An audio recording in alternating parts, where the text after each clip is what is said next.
duk waɗanda suke son kokarin siyan anko na bikin nan wala a gurin manaja na ko a gurin ita amaryar a dakata saboda ni da ita ba mi general check up ba mi blood test ba ko da alama akwai lauje cikin nadi domin kuwa Al-Amin G-Fresh ya dakatar da duk wasu shirye-shiryen bukinsa da Alpha Church Borno wadda suka riga suka yi fotunan pre-wedding picture ma'ana fotunan da ake doka kafin ɗaurin aure da zama cewa za su yi aure da Alpha Church Borno da Al-Amin G-Fresh har ma sun bayyana yadda za a tsara bikin auren.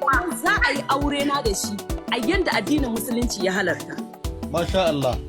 Sai dai kwatsam Al-Amin G-Fresh ya fito da sanarwar cewa duk wasu masu shirye-shiryen ɗinka anko da sayan anko domin gudanar da bikin nasu su dakata kasancewar ba su yi cikin ko kuma ba su yi binciken lafiyar junansu ba ma'ana ba su yi gwajin jini ba. Saboda ni da ita ba mi general check up ba mi blood test ba kuma ba mi general check up ba.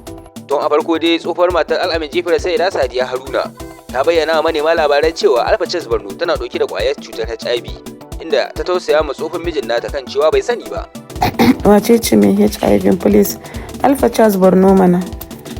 To ko shine yasa Al-Amin G-Fresh ya nemi dole sai an yi gwajin jini tsakaninsa da Alpha Church Borno? Muna ɗauke da ƙarin bayani a cikin wannan bidiyon namu na yau.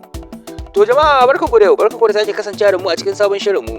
Idan yau ne ka fara zuwa wannan tashar tamu to ka manta ka daure ka danna mana subscribe sannan kai like dan ci gaba da samun shirye-shiryen mu cikin lokaci. Ga dai labarun ɗaya bayan ɗaya. Bayan kammala shirye-shiryen ɗaurin aure tsakanin Alpha Church Borno da Al-Amin G-Fresh wanda aka tsara za a ɗarma auren a masallaci kafin daga bisani a ɗaura auren a coci. Yanzu Al-Amin G-Fresh ya dakatar da dukkanin wani shiri da ake yi na aurensa da Alpha Church Borno inda ya fitar da sanarwa jiya inda yake shaida ma masu sayan anko da ma waɗanda suka saya da cewa su dakata kasancewar ba su yi gwajin lafiya ba tsakaninsa da Alpha Church Borno wanda ya bayyana cewa sai sun yi gwajin lafiya sannan za a ci gaba da maganar auren. Amma fa mutane da dama sun yi waiwayen baya akan maganar Sayyida Sadiya Haruna tsohuwar matar Al-Amin G-Fresh inda ta ce Al-Amin G-Fresh bai sani ba Alpha Church Borno tana ɗauke da ƙwayar cutar HIV.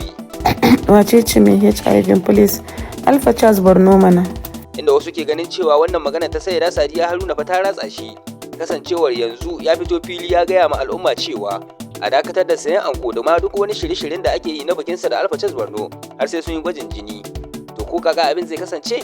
Yanzu dai ana dakon aje gwajin jinin nasu a kuma ga me ya haifar kafin daga bisani a ci gaba da shirye-shiryen gudanar da bikin da wato za a yi a coci kuma za a yi shi a masallaci. Ma'ana ɗaurin auren Alpha Church Borno da Al-Amin G-Fresh. Da wannan muka zo ƙarshen wannan shirin namu na yau.